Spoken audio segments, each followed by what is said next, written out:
This time on Video Game Tango, we dive in with Dave the Diver. We square off with Square Enix and their commitment to bring more games, including Final Fantasy XIV, to Xbox.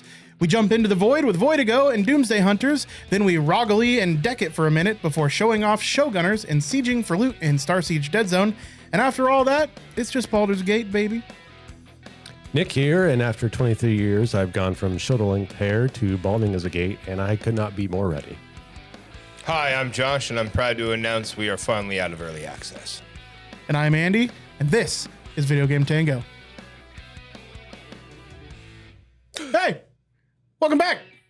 It's time for Video Game Tango. Josh is going to die over here. Video Game Tango, it's a place where we talk about video games and things that are tangentially related to video games for such as 45 minutes to an hour and a half. For a second, when full Mitch McConnell just glitched out, baby. Welcome to the fugue state part of the podcast. We have video games to talk about. We absolutely do. Yeah. Some that were, some that are, and some that will be. This is kind of like that Christmas story, but fun and not about poor children. Speaking of poor children, I'm just kidding. Segue. Nick, talk about Dave the Diver. Video games that are. Dave the Diver. So Dave the Diver is a game that looks like, okay. But there's so much more to it than that. I bit the hook, if I'm allowed that pun, and dove into it last week or the week before, sometime in the past. And it starts pretty normal. You're diving, you're collecting fish, and at the end of the day, you're running a little restaurant. So there's a little diving simulator, collecting fish, very mother lode, going deep, trying to get the good fish and shrimp and stuff like that. And then you get to the restaurant mode, it's a little very basic management sim running around, giving dishes to people, cleaning up. But then very quickly, these little things start popping up. You're like, man, I wish I could do this in the game. And then like the next end game day, it lets you do that. Wow, I wish that this thing would expound upon. And then it do that. And before too long, like without too many spoilers, the game just keeps opening up and opening up and opening up. And on top of that, it has this wild, very South Korean anime cast of characters and a story that is legitimately funny at times, especially some of the cutscenes. And all the while you're playing this meek and mild, totally nonplussed Dave the Diver person who's completely overshadowed by all the other characters in the cast of the game, but to much comedic effect. And I really, really enjoyed my time with it. It is, I think, full release. No, it's early access. This is one of the early access titles and has a lot going on for early access. Part of that is due to the fact that it is being created by MINTROCKET, which is a subdivision of Nexon, of all people, the largest game developers over there in SEA, that is focusing on indie titles. So the whole time I was playing it, I was like, this wasn't made by like two dudes in a basement. Yeah. There's no way. So I had to look it up. But yeah, no, it's funny. And there's all these kinds of like little mini games. Some of them are just like one-off, like a whole little mini game for just one little thing. Excuse me. But the management part of it's fun, and you get to upgrade gear, and deciding what to focus on is great. And like, you'll have like in 3 days, there's a tuna event. Everyone's coming here to eat tuna. So you got to try to like catch the best quality tuna you can. And depending on like how you catch a fish with a harpoon, a gun, or net, like determines its quality. Eventually, you can breed your own fish in fish farms. You can race seahorses in the mermaid lands because those exist. Yeah. And like, there's all kinds of crazy stuff in the game. And I had to pull myself away from it, mostly because due to the fact that it is early access, it's not necessarily finished. So on that, the full release was actually the 28th, so just a few days ago. 28th. Yeah. So I imagine it has an ending.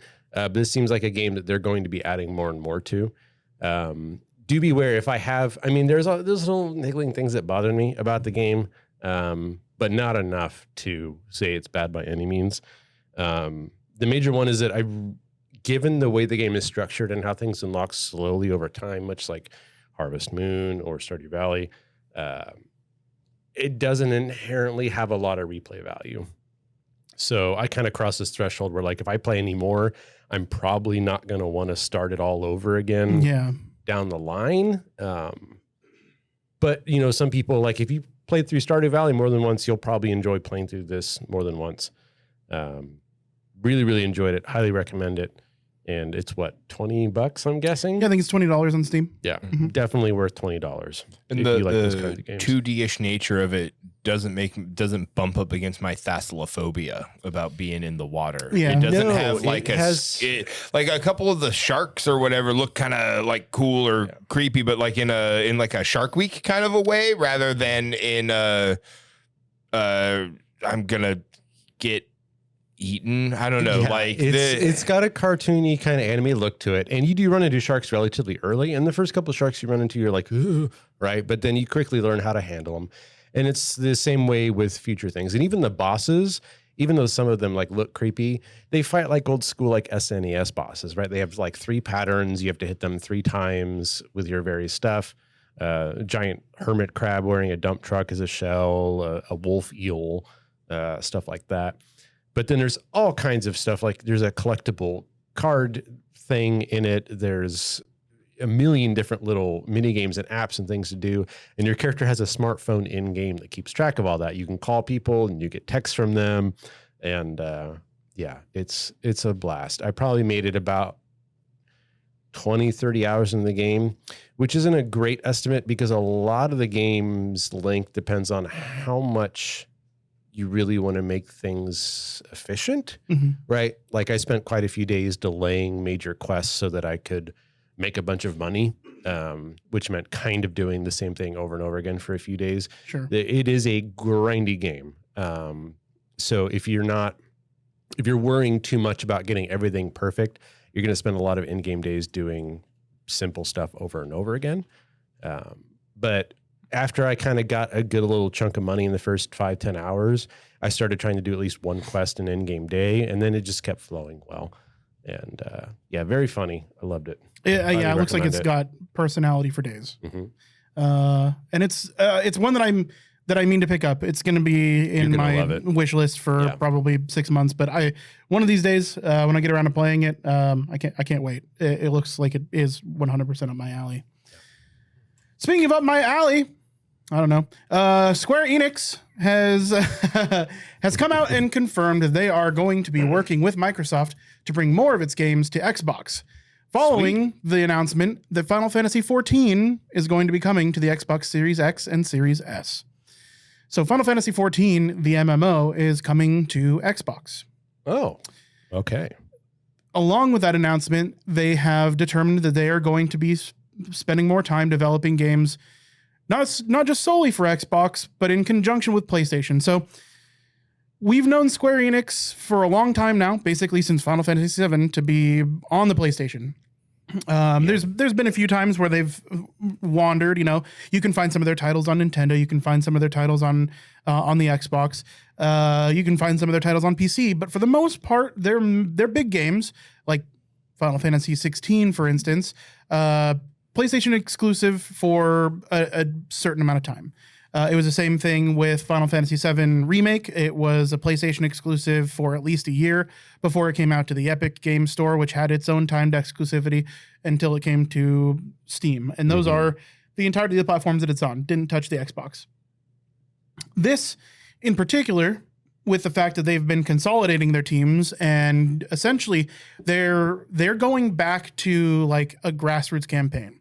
So instead of buying out a bunch of companies like the rest of the industry has been, they've been downsizing and consolidating for quite some time. And it's because their staple games haven't been getting the love and attention that they're used to getting. And that's because they haven't been putting the love and attention into those games that the player base was used to getting.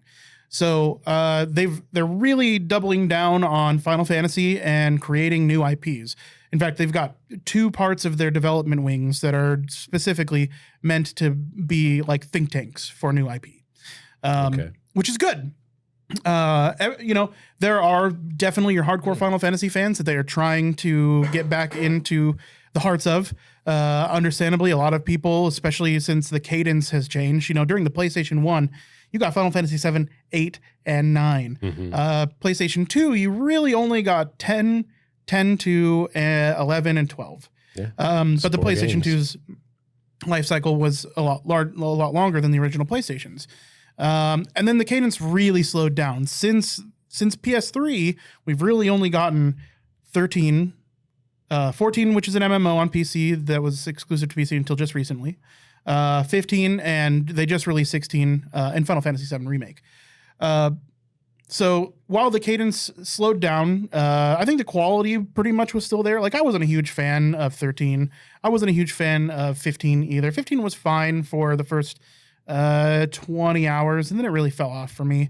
That's because it went open world. That's just that doesn't speak to the quality of the game necessarily. It speaks to what I prefer. I just don't prefer open world games. That said, they're really doubling down on getting back to the quality standards that they've been meaning to deliver with the Final Fantasy franchise, and then looking at creating new IP. And to see that they're also willing to put it on the Xbox is awesome. I'm hoping that we see maybe Final Fantasy VII, the new part of the remake, part 2, maybe come to Xbox. Could be. Maybe come to Game Pass. That would be delightful. And hopefully on PC sooner than later. But, that's just hopes and dreams. What we do know now is that they are making a commitment to come to the Xbox as well as the PlayStation more frequently with more games. So I think that's exciting. It's cool to see that Square Enix is like looking at their roadmap and realizing that, their bread and butter games have been put kind of on like the side for a while now. And they've really been developing, like Square Enix has been developing a ton of mobile games, right? At least as a publisher.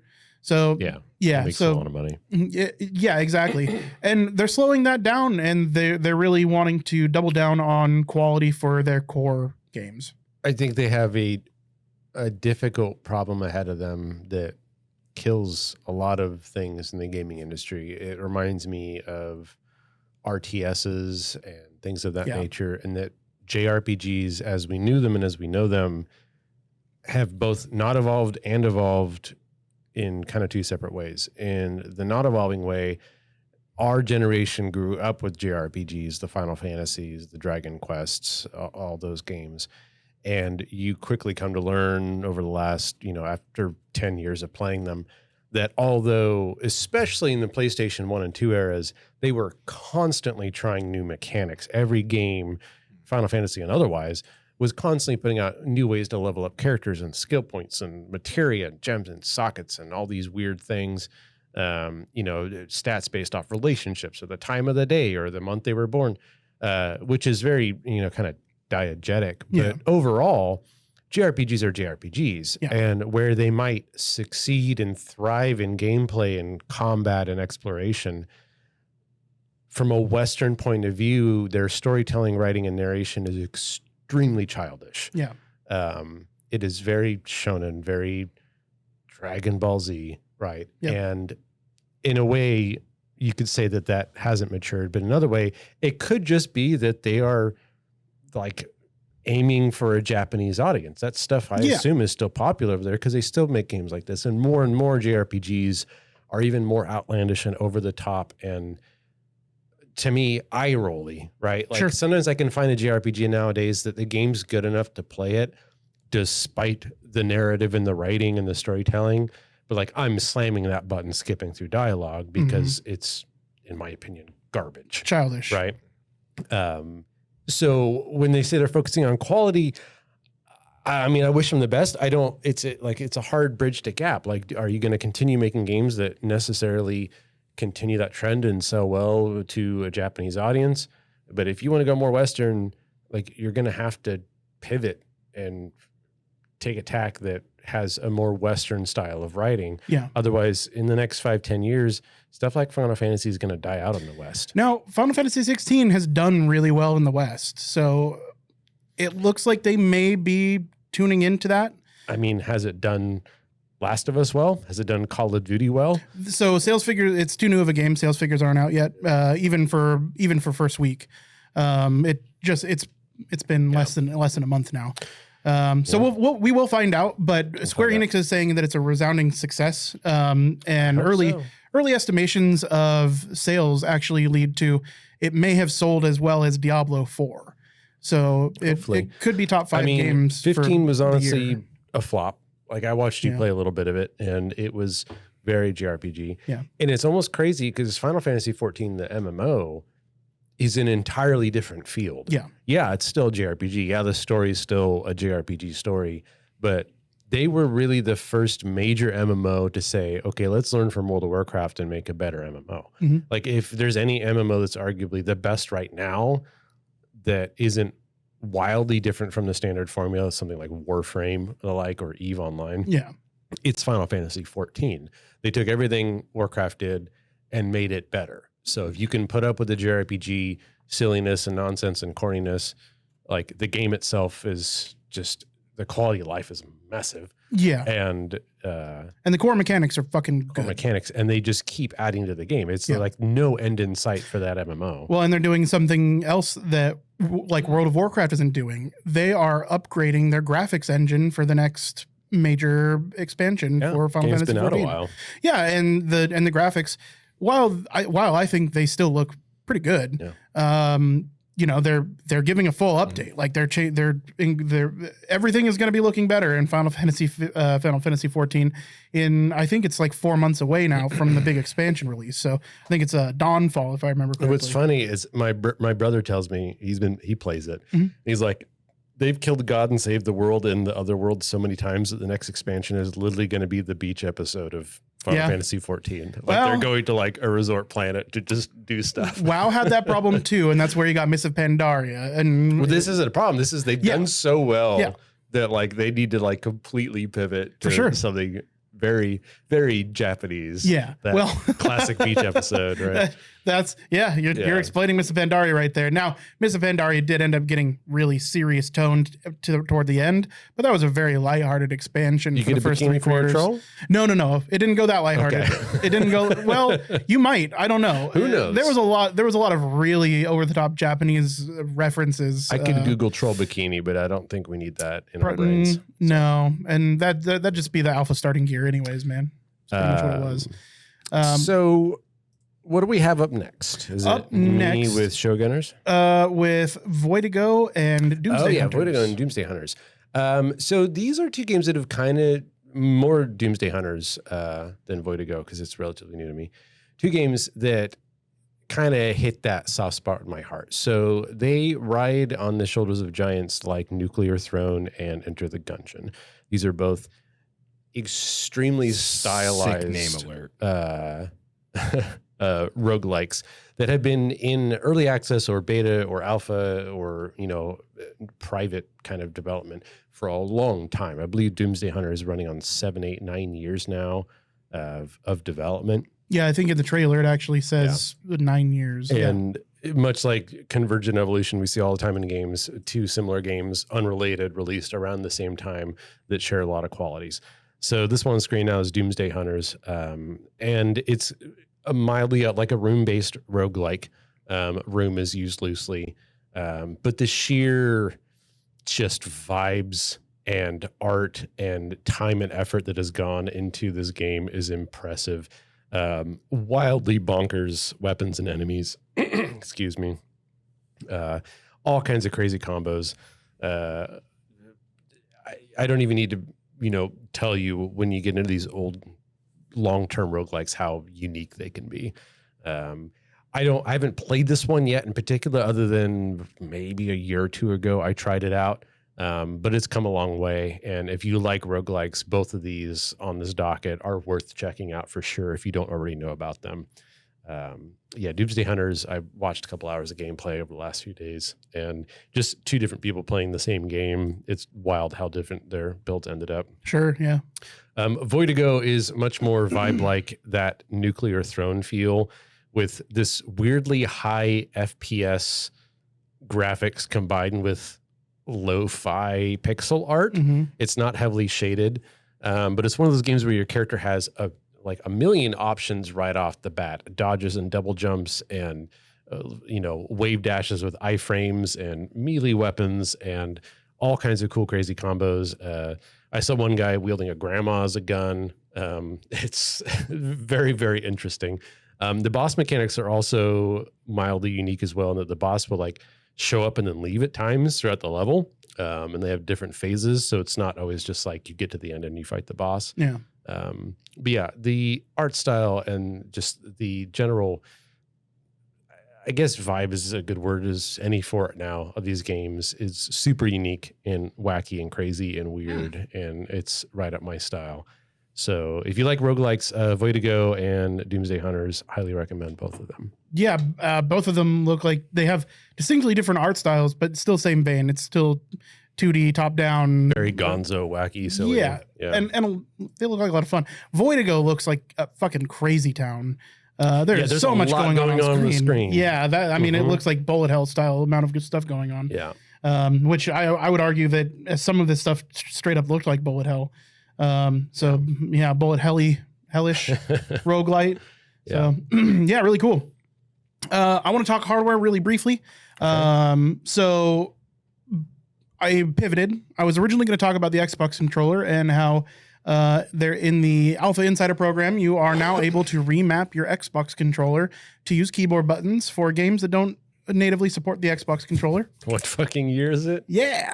So that's out. First party. That's happening. You'll be able to remap your Xbox controller to keyboard buttons. Aside from that, you can do that in Steam. Oh, this is the first party thing. This is first. Yeah, it's first party. So it's native. There's gonna be less latency because it doesn't have to go through a program. Okay. It'll good. Yeah, firmware level. It'll decrease your latency that little bit when it comes to inputs that don't have a native support for the Xbox controller. So it's good. It's like way overdue, but it's I think that makes it news. In other hardware news, I've been meaning to talk about this for weeks now. But being that I've been meaning to talk about it for weeks, I've gotten that much more hands-on with both the ROG Ally and the Steam Deck. The Rogally. The Rogally. And the Steam Deck. I think both are phenomenal. I've had nothing but a good time with both of them. Playing mini games. I played DMC Devil May Cry on both. I've played Diablo 4 on both. That wasn't my character, so I can only say so much about Diablo 4. But it played very well with the controller mapping. It's super easy to map a controller to both of those games. Had no problem running them at a totally reasonable 60 plus FPS frame rate. And especially on a screen that's only 7 inches, it looked phenomenal. So you were using an external controller for both of these? No. I was using their. Oh, okay. You mentioned controller. So. Oh, no. Well, some of them you do have to remap. Like Diablo 4 doesn't recognize immediately that you're using a controller because of it's weird. It doesn't recognize that you're using a control stick and buttons. It thinks for the ROG Ally. Okay, it thinks that you're confused. So there's no external controller involved. You're just using the phrase controller to refer to the controls on the ROG. Yes. Okay. Correct. Yes. Gotcha. Yes. I'm just talking about having to do some control mapping, and I'll get into that in just a second. Both hardware, both in terms of hardware, great. I think both are comfortable. I would say the Steam Deck is a little bit more comfortable to wield. It's got a few more buttons, and there is, there's something to be said about the touchpads that it has on both sides. It does make like UI interface navigation so much easier when you're using a cursor. So it does have that against the ROG Ally in its favor. I played some more games. I played a little bit of Rocket League on both. And I played Stardew Valley on both. So I wanted a good swath of generations of games and a good swath of different, graphic sets. Diablo 4 being a recent release and being relatively like it's not super hard to play on anything, right? But it is a modern game. It does look good. And I think fitting Diablo 4 into the expectations of a handheld is reasonable. Yeah. It works. It works fine, flawlessly, in fact. I played both and had no problems controlling the character. Again, character wasn't mine. It was like a level 49 barb, and I haven't played Diablo 4 other than this experience, and I would say my experience was totally adequate. It's totally playable in both handhelds. That's true of all of the games that I played. Now, if I were to pick between the two, Steam Deck wins. For a few reasons. But let's talk about the ROG Ally real quick. ROG Ally, one of its positives is that it's running Windows. In that compatibility is there. It's like if it runs in Windows, it runs on the ROG Ally. Really cool. You really don't have to, there's really no messing about with, you're never going to bring up terminal to install packages. You're never going to be doing anything that you wouldn't normally do. You run an executable, it installs, you add it to your Armory crate. So it's on a quick launcher and ta-da, you're done. You launch that from your quick launcher from now on. It's a pretty smooth experience. Setup was kind of an issue. It does a few things that Windows gets some penalties for. Windows didn't recognize a few times when I was trying to enter a text field to bring up the keyboard. So while I was doing setup for the ROG Ally, because I was using a brand new one that had not been set up yet, while I was trying to do the setup, it asks you to connect to Wi-Fi to register your version of Windows, yada, yada. When trying to do that, it wouldn't bring up the keyboard. And there is no on-screen like bring up keyboard button like you would find on something like Android. There's no factory, there's no hardware button to bring up keyboard. So I found myself like, okay, what the fuck is happening here? Like I couldn't get through it for like 10 minutes. And then tapping it again, it worked after the 80th time trying this thing. So it was mystery work. Mystery worked. I have a feeling it was in the background downloading drivers. Oh, okay. So it had downloaded right. So it had downloaded the keyboard software drivers, and was working at that point, or it had to do some install. But it took me a while to get through setup. So that was kind of annoying. I just want people to know about that. It is not without issues. It's same thing goes with the Steam Deck. If you want to install anything that isn't installable through Steam, you're going to have to go through some hoops. What was the price difference again? Price difference is $649 versus $699. So the ROG, they're almost identical. They're really close. So the ROG Ally, 512 gigs of storage, 7-inch screen, with the best processor is $699. It has a lower tier one with a less powerful processor. I would just ignore that at $600. It's got half the storage. It's got it's only $100 cheaper. It's only $100 cheaper, and you lose 2 cores or 2 CPU cores and 4 GPU cores. Oh no! Don't even bother with it. Yeah, go with the $700 one. Just like I'd recommend the kitted out Steam Deck. It's the best of the experiences. You can upgrade your storage in the Steam Deck. It's nice, but you get the higher quality glass screen instead of like a plastic resin over the screen. It's just got a little bit more clarity. And those are both of the versions that I played were the best versions. But yeah, $649 versus $700, and they are, as far as like hardware and feature set, they're almost identical.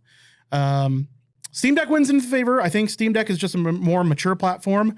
The only thing wrong with the ROG Ally is battery life, and that is because it's running Windows.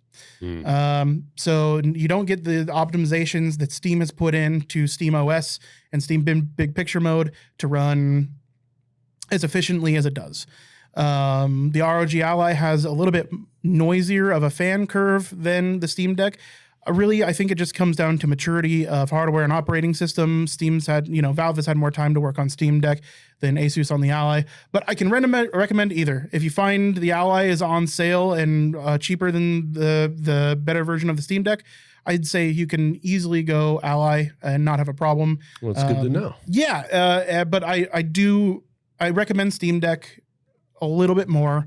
I think it's just slightly easier to use, slightly more efficient, better battery life, and it really does kind of give you all the features of the ROG Ally without if Windows. You're just more, I was going to say maybe just more comfortable in the Windows realm, and that's worth the $50. Sure, yeah. It comes with its upsides and downsides. Again, it's full fat Windows. It's you're using an operating system that you're used to. But I'd also say that for Steam, if you're used to using Steam, you will enjoy the Steam Deck. Yeah. So both of them are phenomenal. I had a great time on both. I think there's a future in that industry if they keep on going like this and keep it as price accessible as they have been this generation. I'm looking forward to seeing version 2 from, whoever's ready to put them out. Very good. Yeah. Next up on the docket You got some more games to talk about, Nick. We'll get to these smaller ones before we get to the the big one. star of the show. Speaking of show, right? Y'all remember? Was it Running Man? Thundergun 4. Yeah, The Running Man. The Running Man. That's the one I'm thinking of, right? Stallone. That's Schwarzenegger. Schwarzenegger. He's on the TV show. Yep. Yeah. Okay. That and the 3 seashells always get them confused. Sure. Right? That's Demolition Man. A company which I was vaguely familiar with, Artificer Game Studios, previous developers of Hard West and Phantom Doctrine, which I enjoyed a few years ago, has created a new game. This is continuing their kind of feel of turn-based tactical games that, for me, kind of came out of left field, and I surprisingly enjoyed. I am one of those people that have probably played just about every turn-based tactical game ever. Because I'm always chasing that dragon high of Final Fantasy Tactics back for the original PlayStation. For sure. Nothing matches it, but that is okay. Not everything can be perfect. This game, however, it felt a little scuffed at first. And then that kind of became part of its charm. This game has you as a character that has joined Homicidal All-Stars, the TV show in the cyberpunk future dystopia of this world, which I believe was originally the name of the game, but having Homicidal in the name of your game didn't really go over so well, so they changed it to Showgunners. So yeah, you play essentially this murder celebrity who is attempting to get revenge for the murder of her family by the current belt-holding champion of the show. Working your way up through the episodes, trying to become famous and strong enough to face him in combat. Not necessarily giving away anything because that's not quite the end of the game. But yeah, it is very fun. It's very solid. It is just minimalist enough in its content that what they did well. There's no extraneous systems. If you so wish, because the combat is so just delicious, bread and buttery, turn-based tactical, grid-based style, you can skip the majority of the narrative and just play each day. I kind of fell somewhere in between. But yeah, it kind of took me for a loop because the more and more I played it, I realized how much love and blood and sweat and tears was put into the level design and the art direction and the aesthetics of this game.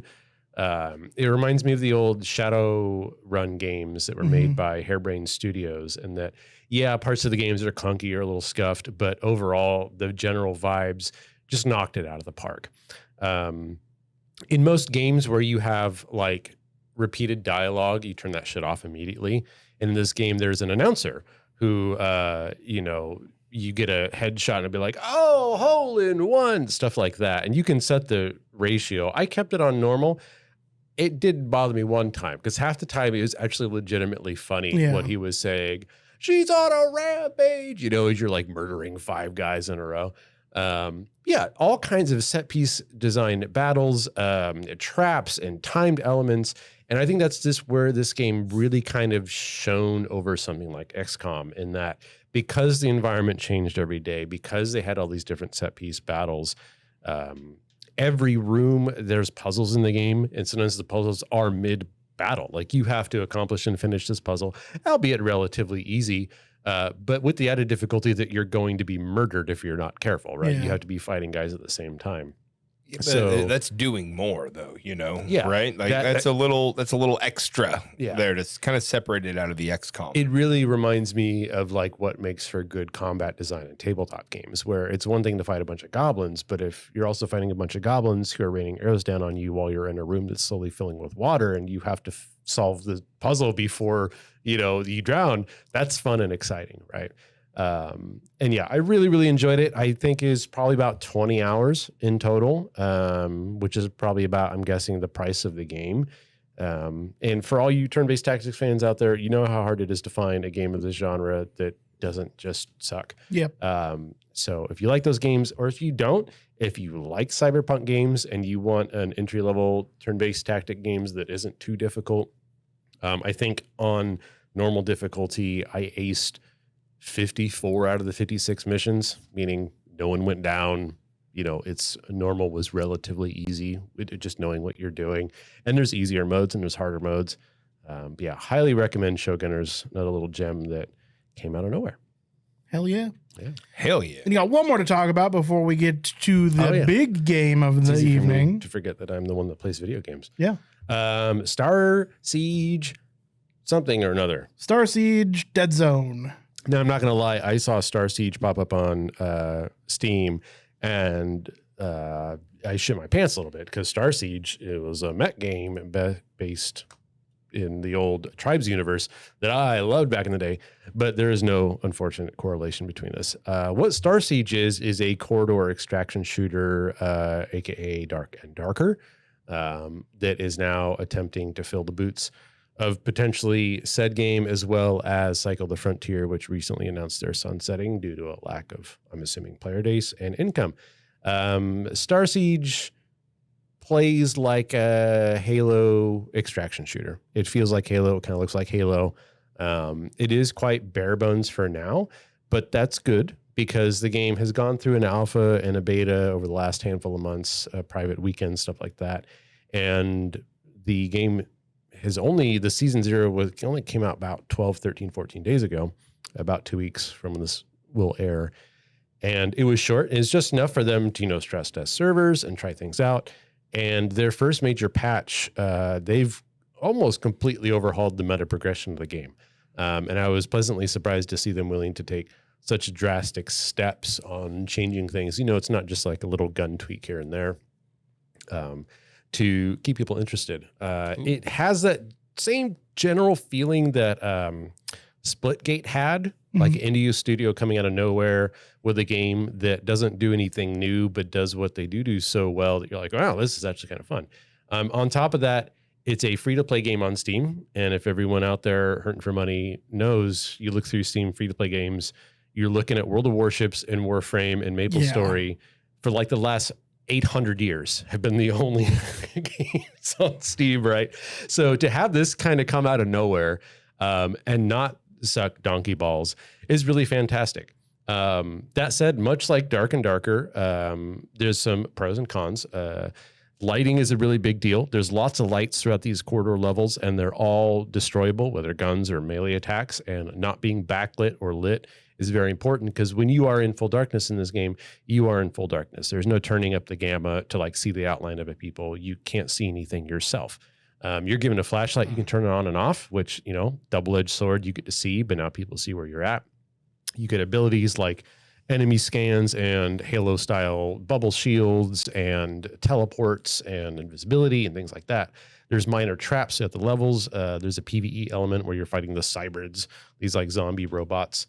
You have little, daily and weekly quests to get free resources, but at the end of the day, it is an extraction shooter, and it is hard because it's free to play.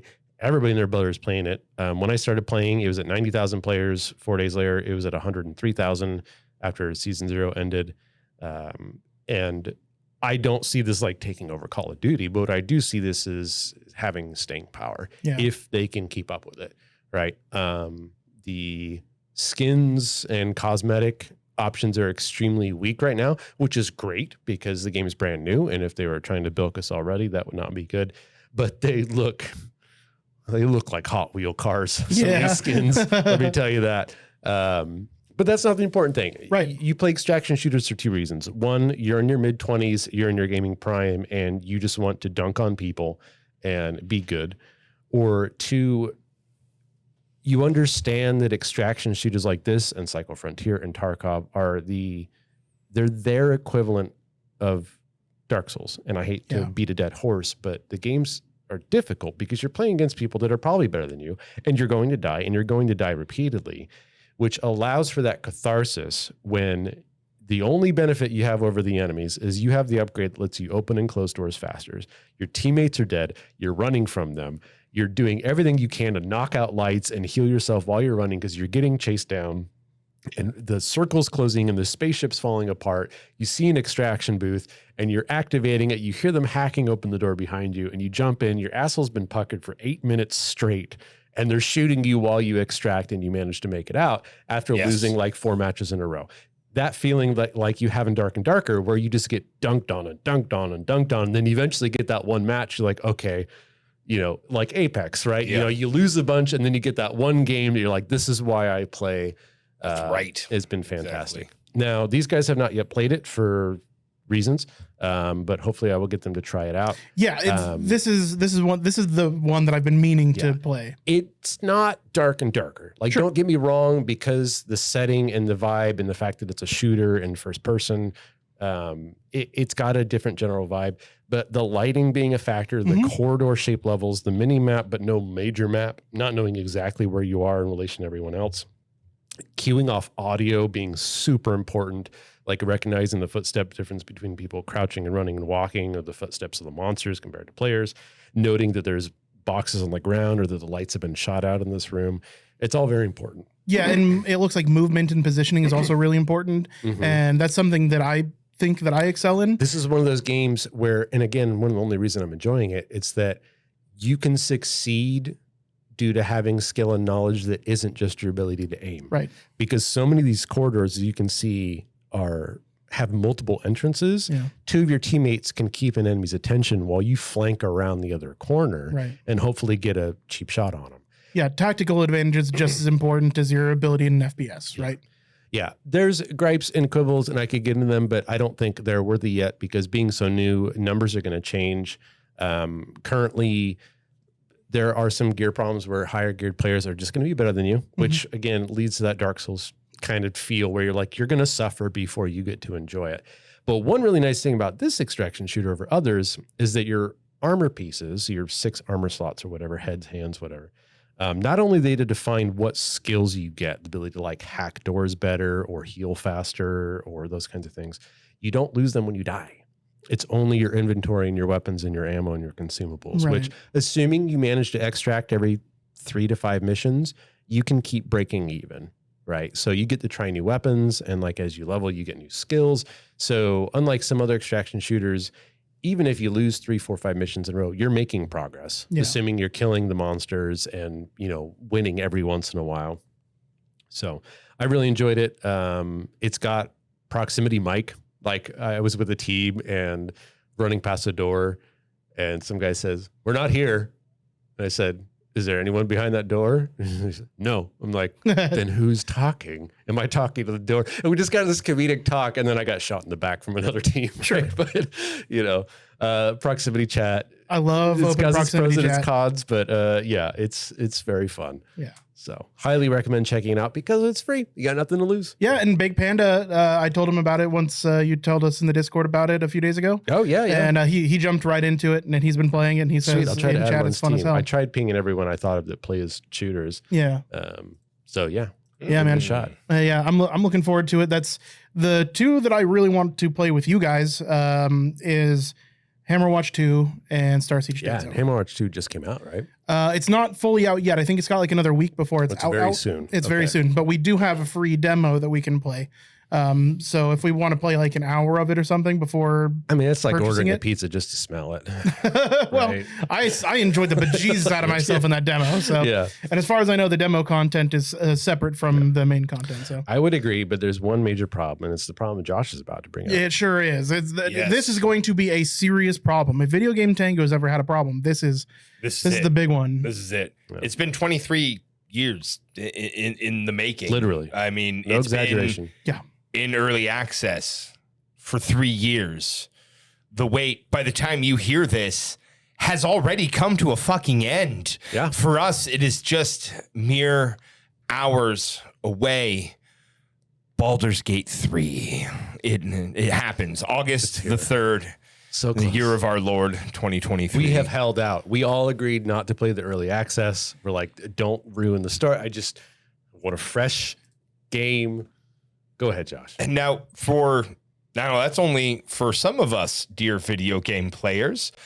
For some of us, the wait is yet just a little bit longer. September 6th for you PlayStation 5 owners. Now you'll notice there's someone conspicuously left off the list there. There is no Baldur's Gate for Xbox owners. No Baldur's Gate 3. Do not pass go. Do not collect $200. Not yet. Not yet. That is the big stipulation. Now, this isn't because there is an exclusive deal for PlayStation or for PC. I'm so excited that we get it before other people. That feels nice. but there's no exclusivity deal or anything like that. But there is a little bit of a delay, and it has to do with the Series X and the Series S having to have parity on these things. Now, it seems that it's one function in particular that is really messing with things on the Series S, and that's that drop-in co-op feature that seems to be really hanging things up. Now, it is just not developed enough. They're not comfortable enough with it to give a release date yet. So yeah, there is no hard release date yet for the Xbox. Now, this isn't, so it's a delay. It's a delay. It's a delay. The launch on Xbox is inevitable. They're just making sure. Well, so the issue that they're running into is that it is required by Microsoft to publish for their consoles that games be compatible between Xbox Series X and Series S. The S being a little bit less powerful than the Xbox Series X means that they have to work on optimization a bit. And they are going to be optimizing specifically for the Series S before they can launch it for the X. They don't want to take any shortcuts, which sounds great. Oh my God, doesn't it sound good? Yeah. So because they could do some really easy things, remove assets, just bring down the quality of the graphics, etc. But they're not doing that. Instead, what they're going to do is they're going to work on optimization, which sounds like it's been in the works all along. Optimization has been in mind, being that it's coming out on all platforms and it's as big of a game as it is. That means that from day one, they have to have been thinking about optimization. So over 17,000 variant endings. Yeah. It's an ambitious project, man. Oh my gosh.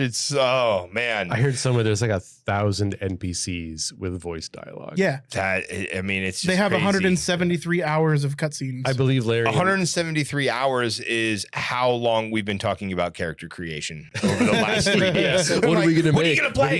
What are you going to make? Yeah.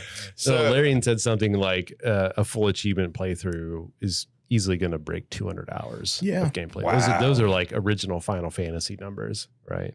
Now, this isn't telling of anything other than it's some kind of measuring stick. Mm-hmm. Divinity Original Sin 2 released on the PC January of 2014, and 3.5 years later, it came to Xbox.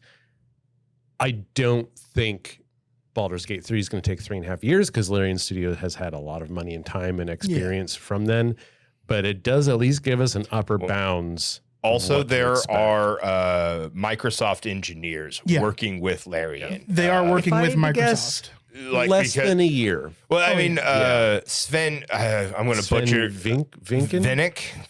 It's Vink something. Vink, yeah. He wants the game to come out on Xbox. Everybody wants the game to come out on Xbox. So it's not nobody's holding out. Yeah. So if you're angry and upset and you're on it because you're having to wait for BG3 on your Xbox, that's okay. You can be upset. I get it. And if you're listening, but you're like, what is Baldur's Gate? What are these people talking about? Like RPG, what year is it? That's fair. You don't know what you're missing. Yep. Play it. Yes, indeed. Now, there are a few things, because it's been in early access, guys, for 3 years. So it's crazy. You might be wondering, VGT, gentlemen at Video Game Tango, what can I do? What can I do to prepare myself to play this game? Should I have my early access character ready to go and help my buds? No. Unfortunately, you're gonna have to delete that. You're gonna break some timelines. Yeah, you're gonna break the timeline. It's gonna be bad. So you're gonna want to delete your early access character. You're gonna want to delete any mods that you have, and you want to set them up so that they don't just auto download in. You're gonna want to uninstall the game, unsubscribe from the mods. Yep, unsubscribe from them mods. You're gonna want to uninstall the game, and then you're gonna want to have to reinstall it after that. Now, Larian has said this, been blasting this for a while, and they just threw out yet another PSA. Hey, delete them characters, otherwise you will have trubs at launch. And You don't want launch trubs. I mean, you don't. You're want already gonna have to wait like 7 days for this game to download. So like, you don't want launch trubs. You do not want launch trubs. Yeah. If it helps to understand how important this is, tomorrow likely Steam is going to crash. Oh, yeah. And you're going to get on to play Call of Duty and you'll be like, why isn't Steam working? It's because of a sequel to an RPG that came out in the year 2000. Yeah. Yeah. That's how important this is. Expect outages. Expect there to be failures to download on the first few tries. Expect there to be, like when Steam is up, I would expect the page to be down, or the download link doesn't work, or something not working in the download and installation of Baldur's Gate 3. This is going to be the first day one games I've played in probably over a decade. Yeah. Yeah. I've been waiting. I'm so excited. I mean, with just it's really nice that we have had. Now, normally I'm not down for 3 years of early access. It's a long usually time. I'm not. But that does mean that such a huge, massive title has been dissected over and over and over again by the player base for early access. And they have been able to really well document their adventures of early access. Also a brilliant idea on their part. I'm sure it bothered the hell out of the early access players, but that whole time it was only the first chapter of the game because they weren't using it to show you the whole story. Yeah. They just wanted to make sure the game ran well and played well, and they tuned all those numbers and balanced this and that. Because if you didn't know, this is one of those D&D games. It's translated from 5th edition D&D, and whenever you translated D&D game to video games, you got to make a lot of concessions and you got to make a lot of changes. And there are quite a few changes in this game from base 5th edition D&D. Majority of them probably for the better. So yet another reason to play. If you've always been interested in D&D and you can't get a group of people together to hang out as adults in a room for 5 hours, play Baldur's Gate 3. Yeah, this is as close as it gets for now. This is, and that's what they're trying to replicate here is they to feel like a D&D session. Smart decision Wizards has made in 900 years.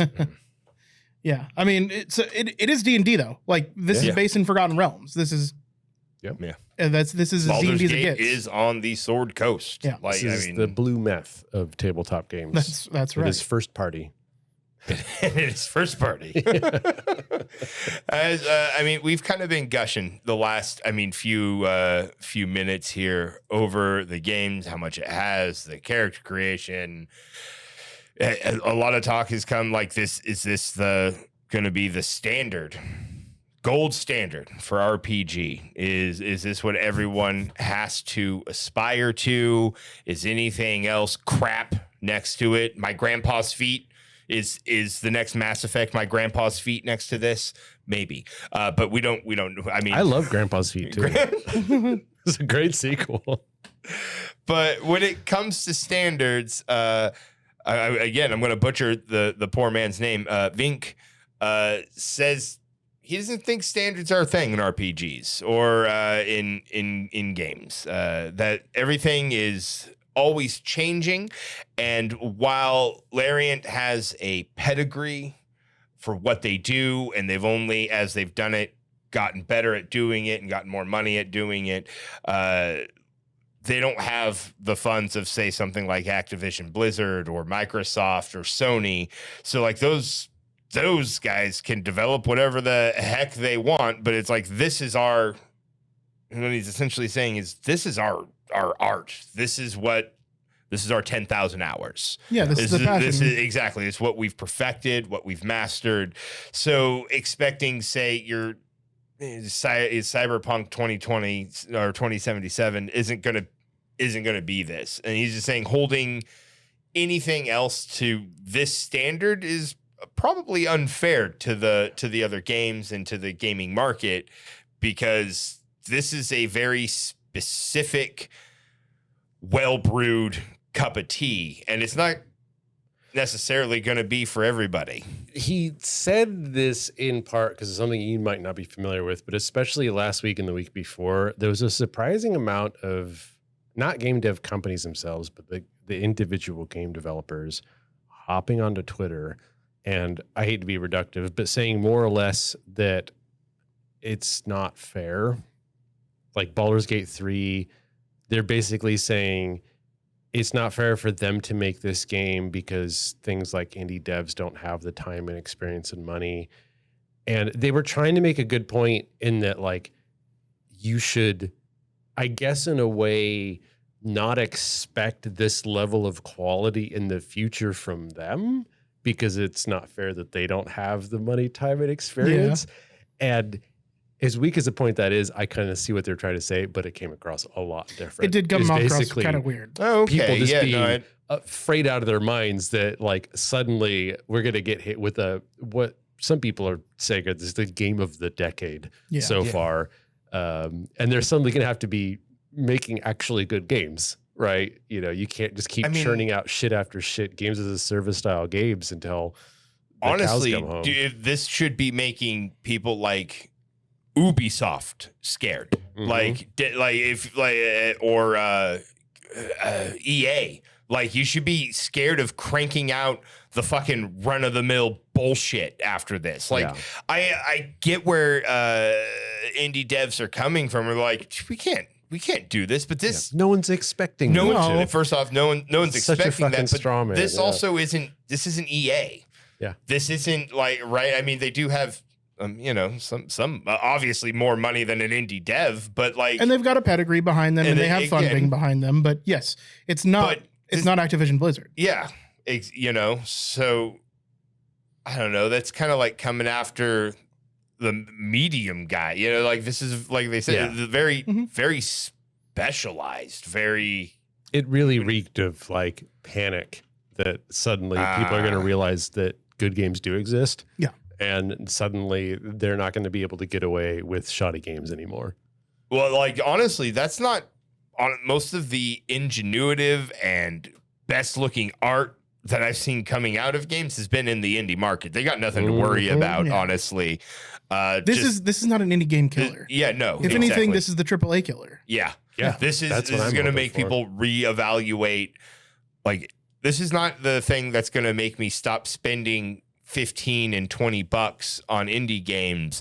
This is the thing that's going to make me reevaluate every AAA title that I purchase. Yeah, this might be the reason that you don't get Far Cry 7, right? Yeah. This might, I was just thinking that exact. Well, I was about to make a joke about Josh was still probably going to buy Far Cry 7, but I mean, dude, if they're going to put it on sale for $15, I'll buy it. Yeah.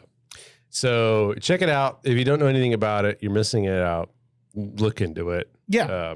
This is big. It's a big game. It's a big game. And I am looking forward. I'm stuck right now in between playing a Batman character, like Jack of all trades, skill monkey, or horny dwarven bard. Don't know yet. I was thinking of playing a luscious tiefling bard, so just party of bards. Oh my God, let's do party of bards. Also, really important fact that may or may not be the front of the podcast. You can fuck a bear. Yep. Okay, well, now I'm thinking about doing that.